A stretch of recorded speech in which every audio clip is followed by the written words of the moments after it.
Hello guys, Radhe Radhe सभी को। Today we are going to start chapter 1, that is business, trade and commerce. आज हम class 11th business studies का chapter 1 start करने जा रहे हैं, जो कि क्या है, business, trade and commerce. So basically what is business? Business होता क्या है? Business as an economic activity. Business एक ऐसी इकोनॉमिक एक्टिविटी है जिसे आप परफॉर्म करते हैं रेगुलर बेसिस पर। किस लिए?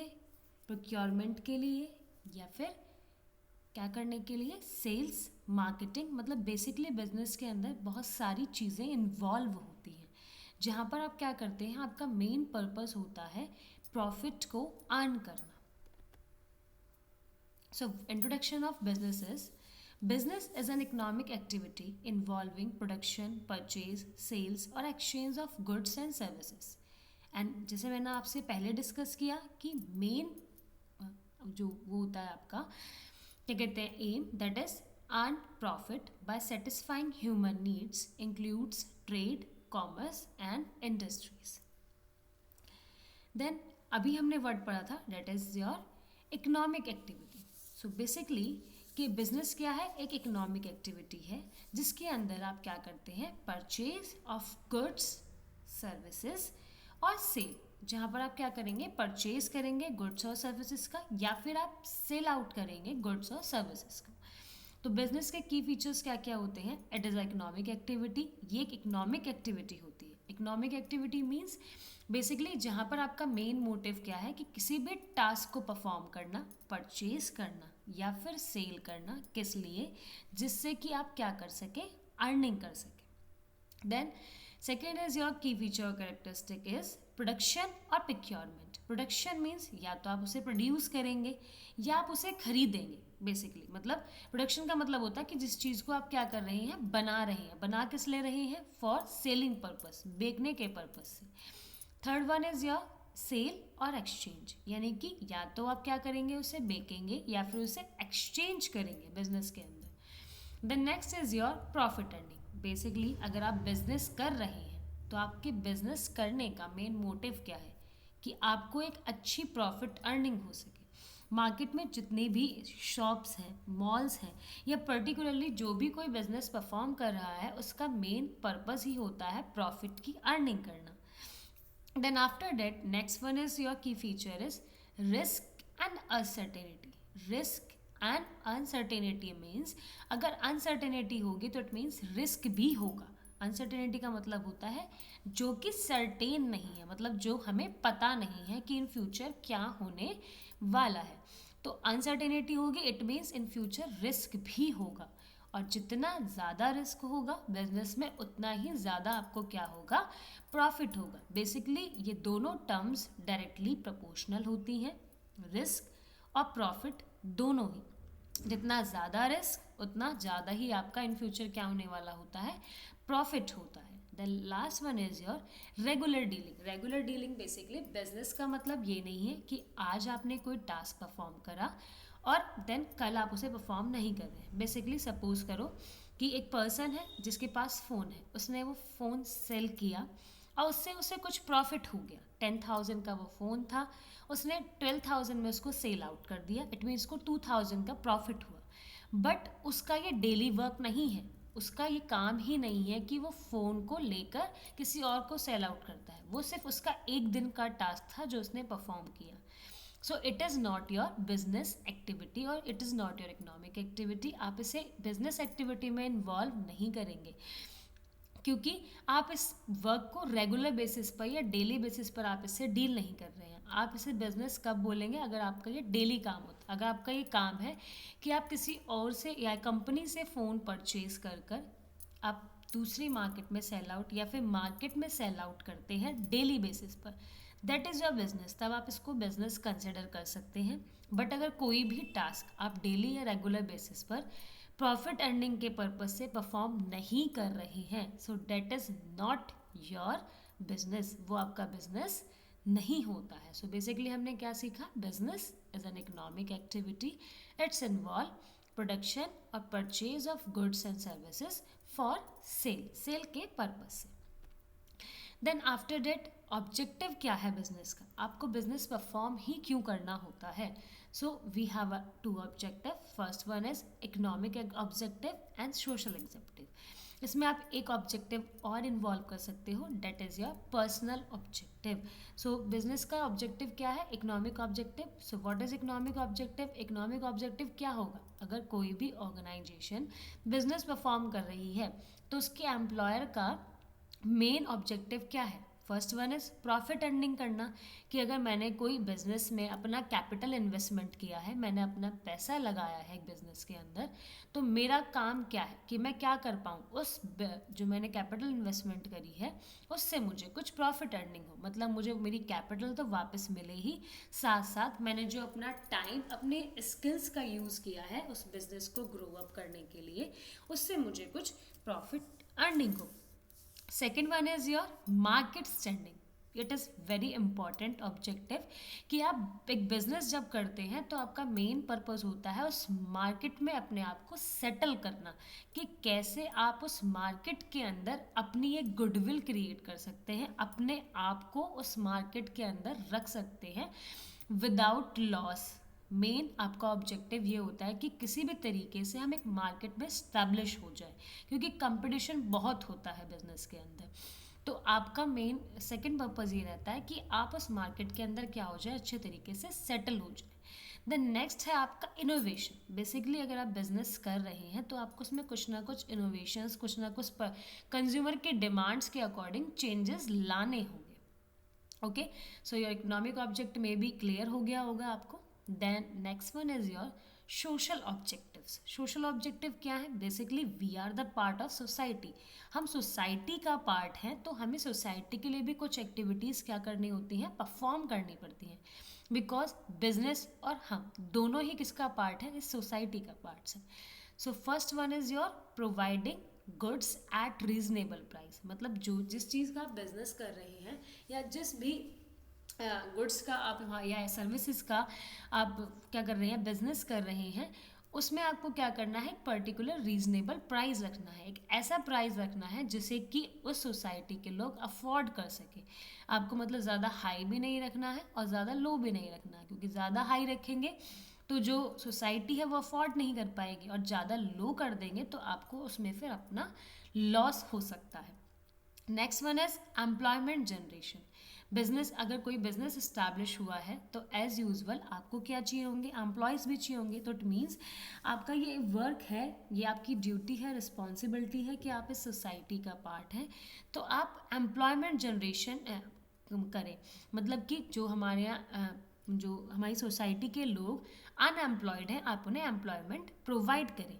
इवन थर्ड वन आपको गिवन है कि आप सोशल वेलफेयर भी परफॉर्म करें, because we are the part of society. तो हमें सोसाइटी के बारे में भी सोचना है कि कुछ जैसे कि समर ब्लड कैंप्स ऑर्गेनाइज करा दें, या जैसे कि आपका समर सीज़न आता है तो कोई आप उसमें क्या कर सकते हैं, लोगों को हेल्प कर सकते हैं, कोई ड्रिंकिंग या कुछ ऐसी चीज़ें डिस्ट्रीब्यूट्स कर कर जो उन्हें थोड़ी बहुत हेल्प कर सके. मतलब आपको सोशली भी थोड़ा बहुत पार्ट करना होता है, because as I informed you already कि हम बिजनेस और या फिर एम्प्लॉयर किसका पार्ट होते हैं, सोसाइटी का. तो it's our responsibility to fulfil all the desire want of our society, कि हम अपनी सोसाइटी की वांट्स को भी फुलफिल करें. तो आई होप आपको ऑब्जेक्टिव भी क्लियर होंगे बिजनेस के, कि इकोनॉमिक ऑब्जेक्टिव होता है और सोशल ऑब्जेक्टिव होता है. देन आगे फर्दर हम मूव करते हैं classification on a human activity. हमने एक्टिविटीज़ पढ़ा था, मैंने आपको डिफाइन किया था बिजनेस एंड इकोनॉमिक एक्टिविटी. तो basically two types of activity होती हैं आपकी, economic and non economic. So economic activity क्या होती है, related to earning livelihood. Basically जहाँ पर आपका जो आप टास्क परफॉर्म कर रहे हैं वहाँ पर आपका मेन पर्पस है अर्निंग करना, जिससे आपको कुछ अर्निंग हो, आपको कुछ मनी आए आपके पॉकेट में. देन नॉन इकोनॉमिक एक्टिविटी क्या होगी, वो एक्टिविटी जो बेसिकली आप लव, सिंपैथी और सेंटिमेंट्स के लिए करते हैं. मतलब आपका वहाँ पर मेन मोटिव मनी या मनी अर्निंग करना है ही नहीं.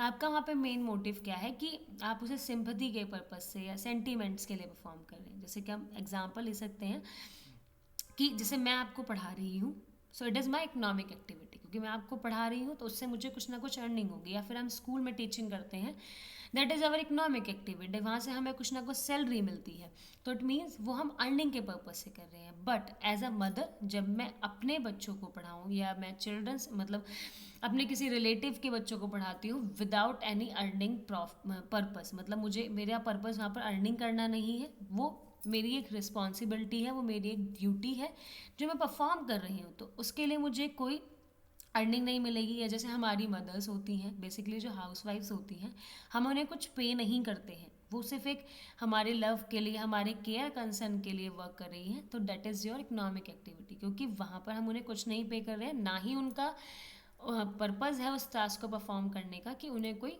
अमाउंट मिलने वाली है। तो कोई भी ऐसा टास्क जब आप उसे अर्निंग के पर्पज से परफॉर्म करते हैं, दैट इज़ योर इकोनॉमिक। कोई भी टास्क या कोई भी वर्क जब आप लव के लिए, सिंपैथी के लिए, सेंटिमेंट्स के लिए और वेदर अपनी ड्यूटीज़ और रिस्पॉन्सिबिलिटी समझ कर परफॉर्म करते हैं, so that is your non economic activity. I hope activities आपको क्लियर होंगी। Then we move on further, हम फर्दर मूव करते हैं। तो फर्दर हमारा आपका टॉपिक आता है कि हम बिजनेस के अंदर पढ़ते हैं कि what is business, what is profession and what is employment.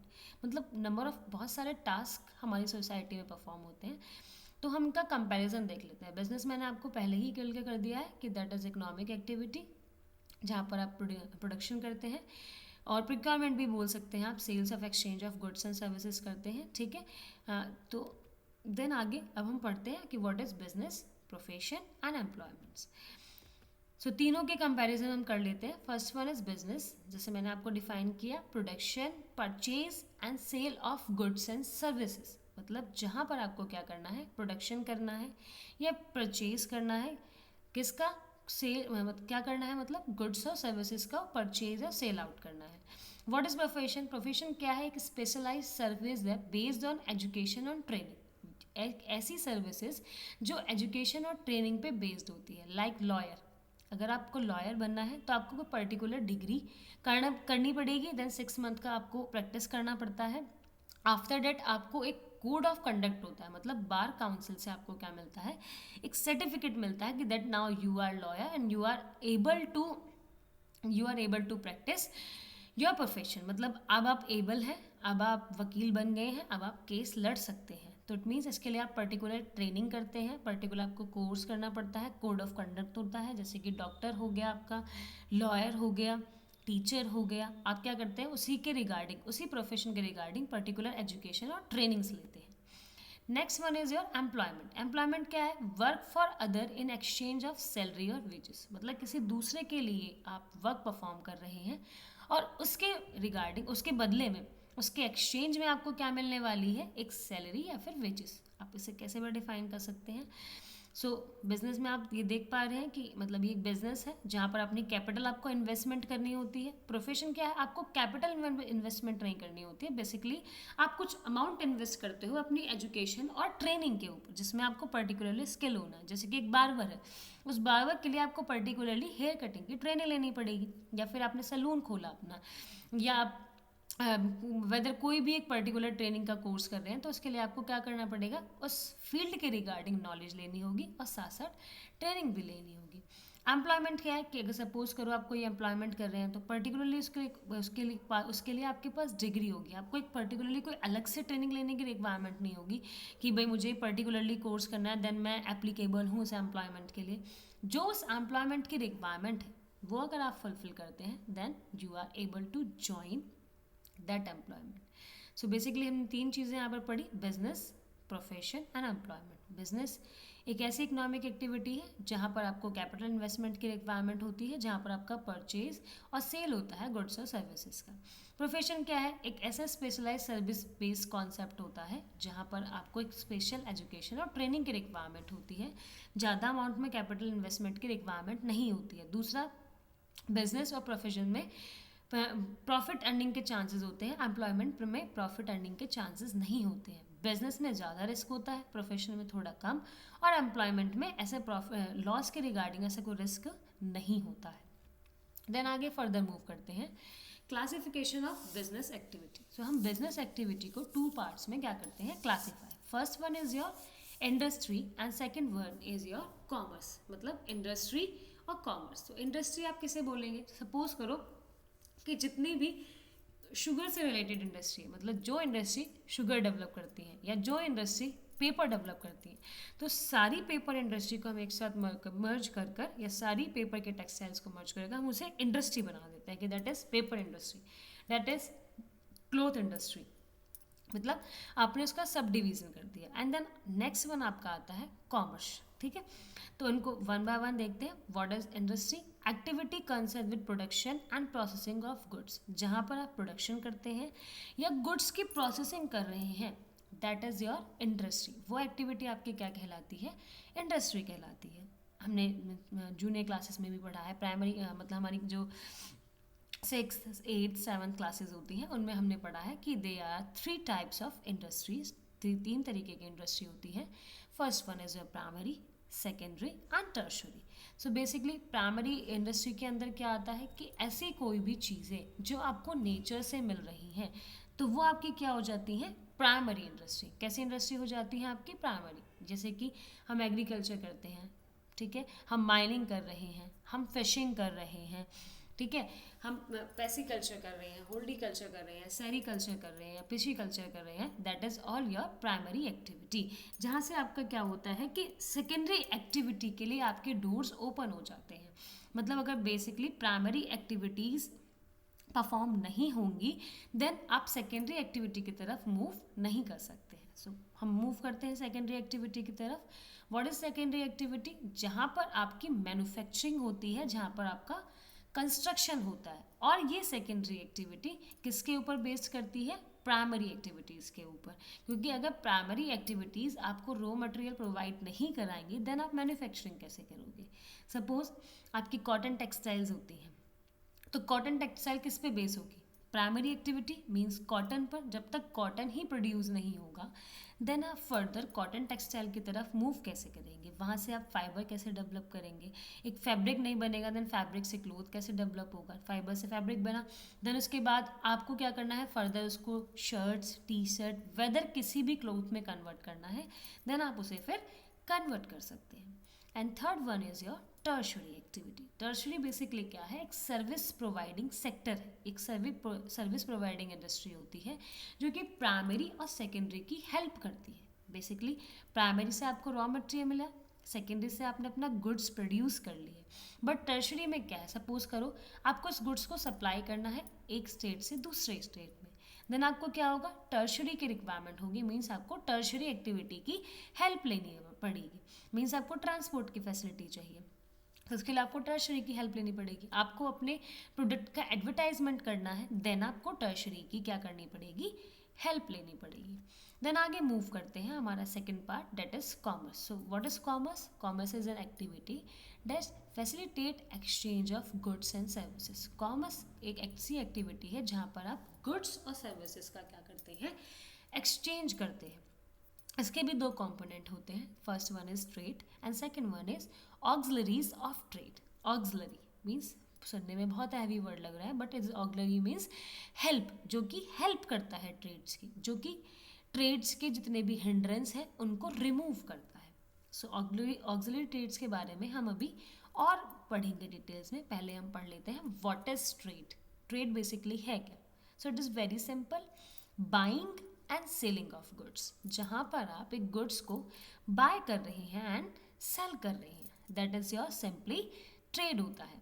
Now auxiliary trade मैंने आपको डिफाइन किया, ऑक्सिलरी मीन्स जो कि हेल्प कर रहा है ट्रेड की, जो कि ट्रेड के हिंड्रेंस को रिमूव कर रहा है। जैसे कि फॉर एग्जाम्पल आप कैसे रिमूव कर सकते हैं, आपने कोई प्रोडक्ट को बाय कर लिया, आपको उसे दूसरे स्टेट या दूसरी कंट्री में जाकर सेल आउट करना है, देन आपको किसकी हेल्प चाहिए होगी, ट्रांसपोर्ट। वो कौन प्रोवाइड करेंगे, ऑक्सिलरी ट्रेड्स। ठीक है, आपको फाइनेंशियली कुछ प्रॉब्लम हो रही है ट्रेड्स में, देन आप किसकी हेल्प लोगे, बैंक की, यानी कि आपकी बैंकिंग सेक्टर आपकी हेल्प करेगा वहाँ पर।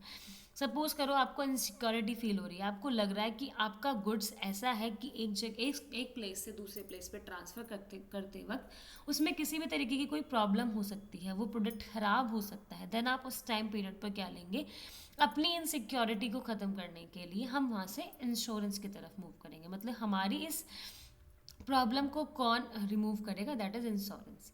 उसके बाद अगर हमें स्टोरेज की प्रॉब्लम हो रही है, अगर हमारे पास स्टोरेज नहीं है प्रॉपर अमाउंट में, तो उसके लिए हमारी कौन हेल्प करता है, that is our warehousing. अब हमें अपने प्रोडक्ट को एक ह्यूज लेवल पर सभी के सामने प्रेजेंट करना है, या हम चाहते हैं कि हमारा प्रोडक्ट वाइडली स्प्रेड हो बड़े स्केल पर, देन उसके लिए हमें किसकी हेल्प की रिक्वायरमेंट होती है, एडवर्टाइजमेंट की। तो बेसिकली हमने क्या सीखा, कॉमर्स एक ऐसी एक्टिविटी है जहाँ पर हम गुड्स और सर्विसेज को एक्सचेंज करते हैं।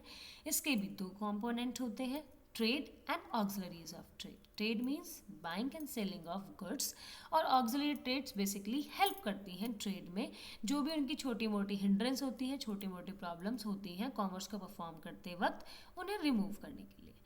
ठीक है, ट्रेड्स में और थोड़ा सा डीपली डिफाइन कर लेते हैं। अभी हम फर्दर पढ़ चुके हैं, मैंने आपको डिफाइन किया what is trade. Trade two types के होते हैं, इंटरनल ट्रेड और external trade. Internal means with in a country, जो आप अपनी कंट्री के अंदर कोई भी एक्टिविटी ट्रेड के रिगार्डिंग परफॉर्म कर रहे हैं, होलसेल या रिटेलर की activity, that is your trade. External trade means between two countries, जो टू कंट्री के अंदर परफॉर्म किया जाता है, कि इंपोर्ट करना, एक्सपोर्ट करना, और एक इंटरपोर्ट होता है। इंटरपोर्ट का मीन्स है कि मैंने दूसरी कंट्री से कोई गुड्स मंगाया अपनी कंट्री में, लेकिन अपने यूज़ के लिए नहीं, मुझे फर्दर दूसरी कंट्री को क्या करना है, उसे सेल आउट करना है। मतलब मैं एक मीडिएटर की तरह वर्क कर रही हूँ, जिससे मुझे क्या मिलेगा, कमीशन मिलेगा। ऑक्सिलरी मैंने आपको डिफाइन कर दिया, move goods from producer to consumer तक पहुंचाने के लिए। बैंकिंग प्रोवाइड करता है आपको फाइनेंस एंड क्रेडिट। इंश्योरेंस क्या करता है, आपके रिस्क को कवर करता है, आपकी इनसिक्योरिटी को ख़त्म करता है। स्टोरेज की कोई प्रॉब्लम होती है तो आप वेयर हाउसिंग की हेल्प ले सकते हैं। और कंज्यूमर के अंदर अवेयरनेस और डिमांड को क्रिएट करने के लिए आप एडवर्टाइजमेंट का यूज़ करते हैं। देन ऑब्जेक्टिव ऑफ बिजनेस हम ऑलरेडी पढ़ चुके हैं कि हमारे दो ऑब्जेक्टिव होते हैं, economic and social objective. Okay, then उसके बाद हमारा आता है history and evolution of commerce. Basically ये कॉमर्स प्रोसेस या कॉमर्स वर्ड स्टार्ट ही कहाँ से हुआ। तो पहले क्या होता था, पहले जब हमारे पास करेंसी नहीं थी, तो हमारे पास एक सिस्टम था, that is our barter system. Barter system means पहले करेंसी नहीं थी हमारे पास, तो हम क्या करते थे कि अगर सपोज करो मेरी रिक्वायरमेंट है कि मुझे वीट चाहिए, और सामने वाले पर्सन की रिक्वायरमेंट है कि उसे राइस चाहिए, तो मेरे पास राइस है बट वीट नहीं है, सामने वाले पर्सन के पास राइस है बट वीट नहीं है। तो अब हम क्या करेंगे, हम अपने अपने गुड्स को एक्सचेंज कर लेंगे बिना किसी मनी ट्रांजैक्शन के। इसी को बोलते हैं बार्टर सिस्टम। बट इसमें क्या प्रॉब्लम होती थी कि सपोज करो कोई ऐसा गुड है जिसकी रिक्वायरमेंट आपको है बट वो मेरे पास नहीं है, बट मेरी जो रिक्वायरमेंट है वो आपके पास है, देन वहाँ पर एक प्रॉब्लम क्रिएट होती थी कि उस गुड्स को हम कैसे इंटरचेंज करें। उसके बाद क्या हुआ, इसी प्रॉब्लम को देखते हुए हमने क्या कर दी, करेंसी की फैसिलिटी इंट्रोड्यूस कर दी ट्रेड के अंदर। उससे क्या होता था कि सॉरी अगर मेरे पास करेंसी है तो मैं इजीली आपसे आपका गुड परचेज कर सकती हूँ। ठीक है, वेदर आपके पास वो गुड, वेदर कि जो गुड्स मेरे पास है उसकी रिक्वायरमेंट आपको है या नहीं है। हमारे पास सिंपली एक एक्सचेंज का एक बोल सकते हैं कि आप जरिया बन गया कि मनी, कि अगर आपको कोई गुड्स चाहिए तो आप इजीली मुझसे उस गुड्स को परचेज कर सकते हैं। आपको मुझे मनी पे करना है, मुझे आपको गुड्स पे करने हैं। देन फिर इंडस्ट्री में क्या हुआ, रिवॉल्यूशन हुआ, boosted the production and trade. तो इसी तरीके से धीरे धीरे कर कर क्या हुआ, प्रोडक्शन का बूस्टअप हुआ। मतलब जब लोगों को मनी मिलने लगी, उन्हें पता चलने लगा कि मनी के ट्रांजैक्शन से आप वेदर जो चीज़ चाहें वो परफॉर्म कर सकते हैं। तो चीज़ें धीरे धीरे कर कर प्रोडक्शन इन्वॉल्व हुआ। और आज आप जानते ही हैं कि e commerce, globalisation, online shopping, बहुत सारे मॉडर्न कॉमर्स के प्लेटफॉर्म्स आ गए हैं, जहाँ उसने हमारे कॉमर्स और ट्रेड को क्या कर दिया है, हमारे बिजनेस को बहुत ज़्यादा इजी कर दिया है। मतलब कि आप इजीली एक घर में रहकर भी अपने बिजनेस को रन कर सकते हैं। हमने ऑनलाइन शॉपिंग इजीली कर सकते हैं, हमें मार्केट जाने की रिक्वायरमेंट नहीं होती है। मतलब एक ब्रॉड लेवल पर, एक मॉडर्न लेवल पर कॉमर्स की एक्टिविटी को नाउ अब परफॉर्म किया जा रहा है। आई होप ये सारे टॉपिक्स आपको क्लियर हो रहे होंगे। वेदर आपको कोई भी क्वेरी है देन आप कमेंट सेक्शन में मुझे कमेंट कर कर मुझसे अपने डाउट्स और क्वेरी को क्लियर कर सकते हैं। आगे फर्दर मूव करते हैं, role of business in society. Basically एक बिजनेस को परफॉर्म ही किया जाता है सोसाइटी के अंदर। So first one is your point is providing goods and services. Basically क्या करना है आपको, गुड्स और सर्विसेज प्रोवाइड करने के लिए हम क्या कर रहे हैं, एक बिजनेस एक्टिविटी को परफॉर्म कर रहे हैं, ठीक है। That is first one is your providing goods and services.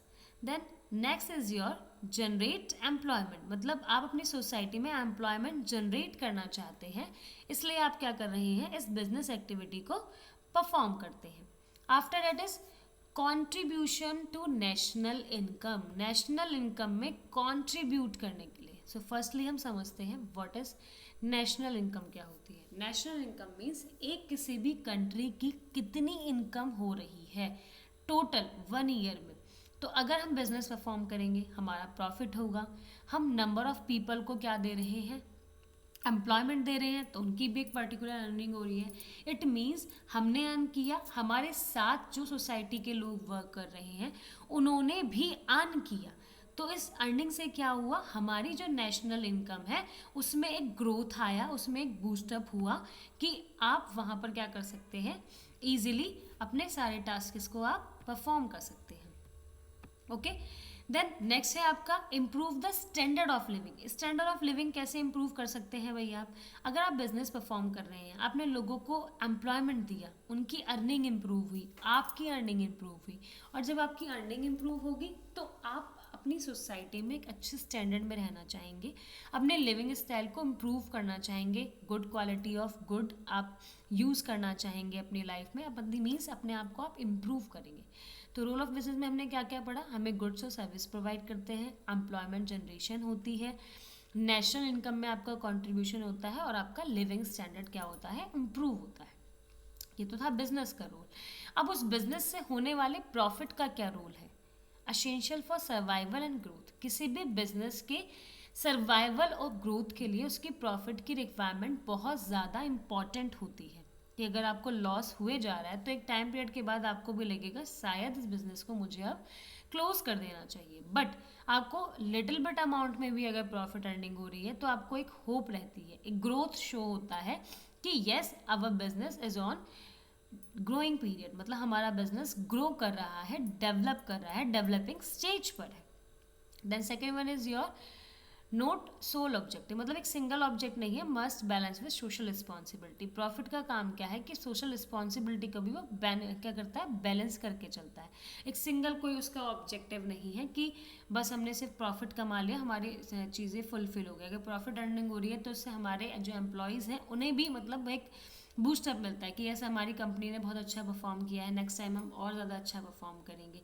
तो अगर आप एक बिजनेस को परफॉर्म करते हैं तो हमारा माइंडसेट प्रॉफिट के रिगार्डिंग बहुत ज़्यादा अच्छा होना चाहिए कि हमारे इन फ्यूचर काफ़ी अच्छा प्रॉफिट होने वाला है, लॉस को भी ध्यान में रखना चाहिए। और जैसे मैंने आपको डिफाइन किया, जितना ज़्यादा रिस्क आप बियर करेंगे उतना ज़्यादा प्रॉफिट आप अर्न कर पाएंगे, ठीक है।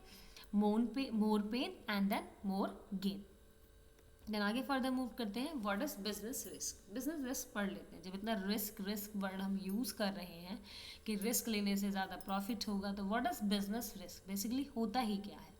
The risk caused due to inadequate profit or losses as a result of uncertainty and unexpected events is called business risk। जैसे मैंने आपको पहले ही डिफाइन किया था, रिस्क आता है अनसर्टेनिटी की वजह से। अनसर्टेनिटी मीन्स अन मीन्स जो कि आपको क्या है, नहीं पता है, अन मीन्स नहीं, और सर्टेनिटी मतलब पता। मुझे जो चीज़ इन फ्यूचर होने वाली चीज़ें या इवेंट पता ही नहीं है, उनकी वजह से मुझे प्रॉफिट और लॉस दोनों हो सकते हैं। एग्जाम्पल की तरीके से समझेंगे इसे। सपोज करो मेरा क्या है, एक बिजनेस है। किस चीज़ का बिजनेस है मेरा, क्लोथ्स का बिजनेस है। अब इन फ्यूचर कुछ भी हो सकता है। सपोज करो जो क्लोथ मैं सेल आउट कर रही हूँ, हो सकता है वो इन फ्यूचर डिमांड से आउट हो जाए, तो मुझे क्या होगा, लॉस हो जाएगा। बट अगर इन फ्यूचर वो इतने ज़्यादा डिमांड पे आ जाए, इतने ज़्यादा हाइप पे आ जाए, इतने ज़्यादा ट्रेंड हो जाए, मतलब ज़्यादा ट्रेंडिंग में आ जाए, तो तब मुझे क्या होगा, प्रॉफिट होगा। इट मीन्स ये क्या है, अनएक्सेप्टेड है, ठीक है। आप एक्सपेक्ट नहीं कर सकते हो कि इन फ्यूचर होने क्या वाला है। तो बेसिकली जब आपको इन फ्यूचर के इवेंट्स में पता नहीं होता है कि क्या आकर होने वाला है, देन आपको प्रॉफिट और लॉस दोनों होके चलते हैं। अब आपके माइंड में क्वेश्चन आएगा कि फिर हम क्या करें, मतलब रिस्क को बियर करें या नहीं करें। तो इट मीन्स अगर आप बिजनेस परफॉर्म कर रहे हैं, आप बिजनेस एक्टिविटी में इन्वॉल्व हैं, तो रिस्क आपको नेचुरली बियर करना ही पड़ेगा, क्योंकि आपको नहीं पता है कि फ्यूचर में आपको प्रॉफिट होने वाला है या लॉस होने वाला है। So what is the nature of business, जैसे कि हमने पहले से ही समझा कि ये अनसर्टेन होता है, आप डिफाइन नहीं कर सकते हैं। Risk is essential part, business का एक एसेंशियल पार्ट है। It can only be reduce but not eliminating in full. इसे आप कम कर सकते हैं। कैसे कम कर सकते हैं? कम रिस्क लोगे तो कम होगा, बट आप इसे कंप्लीटली ख़त्म करने की कोशिश करें तो वो तो आप नहीं कर सकते हैं। उसके लिए आपको फिर बिजनेस एक्टिविटी को ही बंद करना पड़ेगा, वो एक्टिविटी ही ना परफॉर्म करें, तो आपको रिस्क नहीं लेना पड़ेगा। बट अगर आप वेदर बिजनेस कर रहे हैं, स्मॉल स्केल लार्ज स्केल, कैसे भी आपको लिटिल बिट रिस्क तो बियर करना ही पड़ेगा। आप इसे कम कर सकते हैं, रिड्यूस कर सकते हैं कुछ प्रिकॉशंस लेकर, वेदर बहुत सारी एक्टिविटीज़ को परफॉर्म करके, जैसे हमने लास्ट भी पढ़ा कि हम अपनी हिंड्रेंस को कैसे रिमूव करते हैं। It arise due to uncertainty, ये हम ऑलरेडी पढ़ चुके हैं कि ये अनसर्टेनिटी की वजह से होता है। जैसे कि नेचुरल कैलेमिटी की वजह से भी आपको लॉस हो सकते हैं, भाई इन फ्यूचर अर्थक्वेक आ जाए, फ्लड आ जाए, कोई भी ऐसी अनअवॉइडेबल डिस्ट्रक्शन हो सकती है जिन्हें आप अवॉइड ही नहीं कर सकते हैं, जो आपके हाथ में ही नहीं है। It extent of risk depend upon the nature and size of business. जैसे मैंने आपको डिफाइन किया पहले ही कि रिस्क क्या करता है, आपके नेचर और साइज पर डिपेंड करता है। कि बेसिकली अगर आपका बिजनेस छोटा है तो आपको कम रिस्क होगा, अगर आपका बिजनेस बड़ा है तो आपको बड़ा रिस्क होगा। No risk no gain is applicable to every business. जैसे मैंने आपको डिफाइन किया कि no pain no gain, similarly no risk no profit no gain. अगर आप रिस्क बियर करेंगे तो एज अ रिवॉर्ड आपको प्रॉफिट मिलेगा। बेसिकली अगर प्रॉफिट को डिफाइन किया जाए तो profit is a reward for risk taking और रिस्क बियरिंग। प्रॉफिट का मतलब होता है रिस्क का लेना, ये एक तरीके से रिस्क का रिवॉर्ड है। जितना ज़्यादा रिस्क आपने लिया उतना ज़्यादा प्रॉफिट आपको बिजनेस में अकर होगा। देन फर्दर आगे मूव करते हैं, बिजनेस में रिस्क आता ही क्यों है, तो इसके क्या क्या रीजंस हैं? Natural causes, human causes, economic causes और अदर कॉजेस। नेचुरल कॉजेज जैसे कि अभी हमने पढ़ा कि फ्लड आ सकता है, अर्थक्वेक हो सकता है और कोई अदर नेचुरल डिजास्टर हो सकते हैं। Business have no to control over this risk, और बिजनेस का इसके ऊपर कोई भी कंट्रोल नहीं होता है। आपके हाथ में नहीं है कि आप अर्थक्वेक को रोक सके, आपके हाथ में नहीं है कि आप फ्लड को आने से रोक सकते हैं। नेचुरल डिजास्टर जिसे आप उसके ऊपर कोई कंट्रोल नहीं कर सकते हैं, तो वो आपका बिजनेस रिस्क है। ह्यूमन कॉज कैसे हो गया? भाई ऑब्वियस सी बात है, अगर ह्यूमन है थोड़ी बहुत गलती उससे हो सकती हैं, या तो उसने कोई ऐसी प्रैक्टिस परफॉर्म करी जो कि इलीगल थी, डिसऑनेस्ट थी, ठीक है। तो आप जैसे कि आप ये वाली जो एक्टिविटी होती है इसे आप निगलेक्ट कर सकते हैं, बट ऐसा नहीं है कि इसको आप कंप्लीटली ख़त्म कर दें, ठीक है। इसमें क्या हो सकता है कि सपोज करो पावर फेलियर हो गया, किसी से कोई मिस्टेक हो गई, कोई चीज़ आपको बनानी थी उसमें कोई मिस्टेक्स आपसे हो गई, तो ये ह्यूमन कॉजेज होते हैं जो कि ह्यूमन की वजह से अकर होते हैं।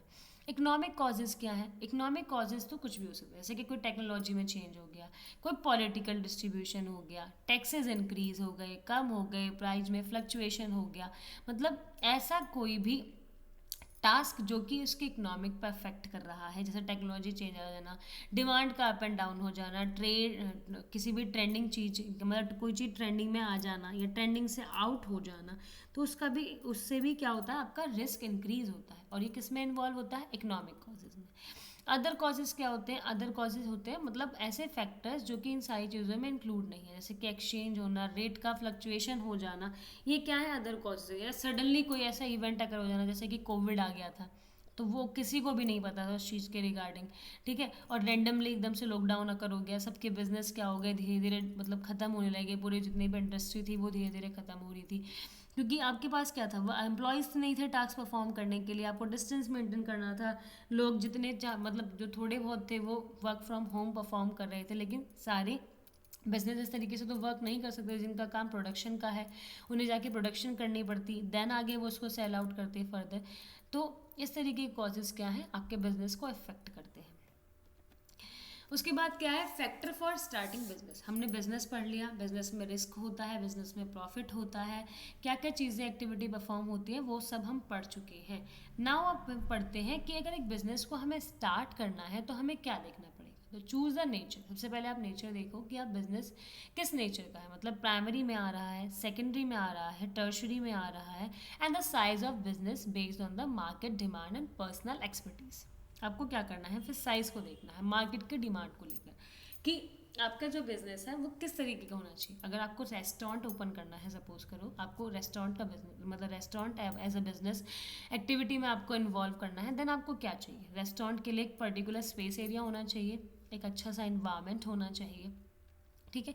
आप ये चूज़ करेंगे। देन उसके बाद मैंने आपको साइज ऑफ बिजनेस बताया कि आपको कैसा रेस्टोरेंट ओपन करना है, स्मॉल स्केल पर, लार्ज स्केल पर, मीडियम स्केल पर। वो डिपेंड करता है आपकी कैपिटल इन्वेस्टमेंट कितनी है, कि आपकी पॉकेट कितना अफोर्ड कर पा रही है, ठीक है। देन उसके बाद आप लोकेशन ऑफ बिजनेस देखेंगे। जैसे रेस्टोरेंट के रिगार्डिंग ही मैंने बताया, तो आप ऐसा एरिया देखेंगे जहाँ पर क्या होंगे कि आपको उसके लिए कंज्यूमर्स मिल जाए या यूज़ करने वाले मिल जाए। अगर कोई सपोज करो आपने फॉरेस्ट एरिया में जाकर रेस्टोरेंट ओपन किया, तो ऑब्वियस सी बात है सर्वाइव नहीं कर पाएगा, क्योंकि वहाँ पर उस रेस्टोरेंट की सर्विस को यूज़ करने के लिए लोग भी तो होने चाहिए। तो आपको अपने बिजनेस के अकॉर्डिंग लोकेशन सेट करनी पड़ेगी। आपको ये भी देखना पड़ेगा कि अगर आप रेस्टोरेंट के अलावा कोई अदर बिजनेस सेटअप कर रहे हैं, तो क्या वहाँ रॉ मटेरियल की फैसिलिटी है, क्या आपको लेबर मिल जाएगी, क्या आपको बैंकिंग ट्रांसपोर्टेशन की सर्विसेज अवेलेबल है या नहीं है, क्या आपको वहाँ पर जाकर लॉस या नुकसान तो नहीं होने वाला है। तो आपको लोकेशन ऑफ बिजनेस भी देखनी है। देन फाइनेंसिंग ऑफ प्रोपोजिशन, ठीक है, यानी कि इंश्योर द सफिशिएंट कैपिटल। आपको ये देखना पड़ेगा कि आपके पास कितनी कैपिटल है, कितनी इन्वेस्टमेंट आप मार्केट से ले सकते हैं, क्या आपके पास कोई ऐसा सोर्स है जहाँ से आपको इनकम मिल सकती है। आपको अपने डे टू डे बेसिस के एक्सपेंसेस भी अकर करने होंगे बेसिकली। तो इट मीन्स आपकी फाइनेंसिंग पोजीशन भी क्या होनी चाहिए, बहुत ज़्यादा अच्छी होनी चाहिए। प्रो पोजीशन का मतलब होता है कि आपको अपनी फाइनेंशियल पोजीशन को देखना पड़ेगा कि प्रो होनी चाहिए, एकदम बहुत अच्छी होनी चाहिए। देन आप देखेंगे कि फिजिकल फैसिलिटी मीन्स अगर आप कोई बिजनेस स्टैब्लिश कर रहे हैं, उसमें आपको किसी भी तरीके के मशीनरी, इक्विपमेंट्स के, बिल्डिंग्स के रिक्वायरमेंट है, तो आपको वो फिजिकल फैसिलिटी आपके पास होनी चाहिए। Then competent and the committed workforce, मतलब कि ऐसे वर्कफोर्स जो कि अपने वर्क को बहुत स्मूथली परफॉर्म कर सके। आपको ट्रेंड और स्किल्ड एम्प्लॉयज चाहिए होंगे। जैसा बिजनेस आपका है उसके अकॉर्डिंगली आपको क्या चाहिए होंगे, स्किल्ड और ट्रेंड एम्प्लॉयड चाहिए होंगे। उसके बाद आपको टैक्स प्लानिंग करनी है। आपको अपने प्लान्स को, अपने टैक्स को क्या करना है, आपको पर्टिकुलरली एकदम प्लान करके चलना है कि इतना मेरा प्रॉफिट हुआ, इतना मुझे टैक्स पे करना है, मेरे ये एक्सपेंसेस हैं। इन सब चीज़ों को देखकर मुझे कम्प्लीटली एक टैक्स फुल लॉ, एक लीगल बिजनेस को परफॉर्म करना है, जिससे कि इन फ्यूचर मुझे किसी भी तरीके का कोई रिस्क ना हो। उसके बाद लॉन्चिंग द एंटरप्राइजेस, फिर फाइनलाइज द बिजनेस स्ट्रक्चर। अपने बिजनेस स्ट्रक्चर को फाइनलाइज करो कि आपको पार्टनरशिप में करना है, सोल प्रोप्राइटर बनाना है, कंपनी बनानी है। ये बेसिकली ये सारे फॉर्म ऑफ बिजनेस हम अपने नेक्स्ट चैप्टर नंबर 2 में आगे डिस्कस करेंगे, जब हम अपनी फर्दर वीडियो चैप्टर 2 की बनाएंगे। अभी अब आप इसे समझ सकते हैं कि आपको पार्टनरशिप यानी कि 2 पार्टनर के साथ करना है, अकेले करना है, 2 से ज़्यादा नंबर ऑफ पर्सन को इन्वॉल्व कर कर इस बिजनेस को परफॉर्म करना है। जब आप कोई भी बिजनेस कर रहे हैं, आपको ये सारे ही पॉइंट्स देखने हैं कि अगर आपको कोई बिजनेस स्टैब्लिश करना है, तो आपके पास ये सारे फैक्टर्स या ये सारे पॉइंट्स आपको अपने माइंड में क्या रखने हैं, बहुत ध्यान से रखने हैं। देन इस चैप्टर से हमें बेसिकली कंक्लूजन क्या मिला कि हमने इस चैप्टर के अंदर पढ़ा बिजनेस। सो बिजनेस क्या है, इंडस्ट्री प्लस कॉमर्स। किसी भी बिजनेस का मतलब क्या हुआ, एक ऐसी इकोनॉमिक एक्टिविटी जिसे आप प्रॉफिट पर्पस या प्रॉफिट मोटिव से परफॉर्म करते हैं, जहां पर आप प्रोडक्शन करते हैं, प्रोक्योरमेंट करते हैं, exchange of goods and services करते हैं। Then trade is a central to commerce. Trade क्या है, एक सेंट्रल है कॉमर्स के लिए। उसमें भी ऑक्सिलरी सपोर्ट होना चाहिए। जैसे कि हमने पढ़ा कि ट्रेड एक्टिविटी को परफॉर्म करने के लिए आपको क्या चाहिए, एक ऑक्सिलरी सपोर्ट चाहिए। Business play a vital role in economic and social development. Business क्या है, सोशल और इकोनॉमिकल डेवलपमेंट में एक बहुत इंपॉर्टेंट रोल प्ले करता है। बिजनेस एक डायनेमिक एक्टिविटी है जो कि कॉम्बिनेशन है किसका, इंडस्ट्री और कॉमर्स का, जैसे अभी हमने पढ़ा। और इस बिजनेस को फर्दर स्मूथली रन कराने के लिए जब आप कॉमर्स एक्टिविटी के अंदर ट्रेड को परफॉर्म करते हैं तो इस ट्रेड को परफॉर्म करने के लिए उसमें जो भी हिंड्रेंस आती है उसे रिमूव करने के लिए आपके पास ऑक्सिलरी ट्रेड्स भी होती हैं। तो बेसिकली हमने इस चैप्टर के अंदर क्या क्या पढ़ा कि बिजनेस क्या है, what is industry, what is commerce, what is employment, what is profession, कितने number of type of industries होती हैं, हमने पढ़ा primary, secondary and tertiary. Then हमने पढ़ा व्हाट इज कॉमर्स, कॉमर्स के 2 सब पार्ट्स होते हैं, trade and auxiliary trades. Then उसके बाद हमने ट्रेड्स के भी पार्ट्स पढ़े, internal trades and external trades. Auxiliary trades में हमने पढ़ा कि ऐसा ट्रेड जो कि ऐसी एक्टिविटी जो कि ट्रेड को सपोर्ट कर रही है, जो कि ट्रेड्स के हिंड्रेंस को रिमूव करती है, that is your auxiliary trades. I hope आपको ये चैप्टर कंप्लीटली क्लियर हो गया होगा। वेदर अभी भी स्टिल किसी की कोई क्वेरी है किसी भी चीज़ या किसी भी टॉपिक के रिगार्डिंग, देन आप कमेंट सेक्शन में मुझे कमेंट कर सकते हैं। If you want notes of this chapter then also comment me in comment section. Thank you guys for watching this book video. I hope आपके जो भी डाउट्स होंगे, जो भी चैप्टर से रिलेटेड रिगार्डिंग प्रॉब्लम होगी, मैंने वो क्लियर करी होगी। मैंने पूरी कोशिश करी है कि मैं आपके एक एक डाउट्स को क्लियर करूँ। So please guys support me, like, share, comment and subscribe this YouTube channel. And then अपनी नेक्स्ट फर्दर वीडियो में हम मिलते हैं। Radhe Radhe and thank you to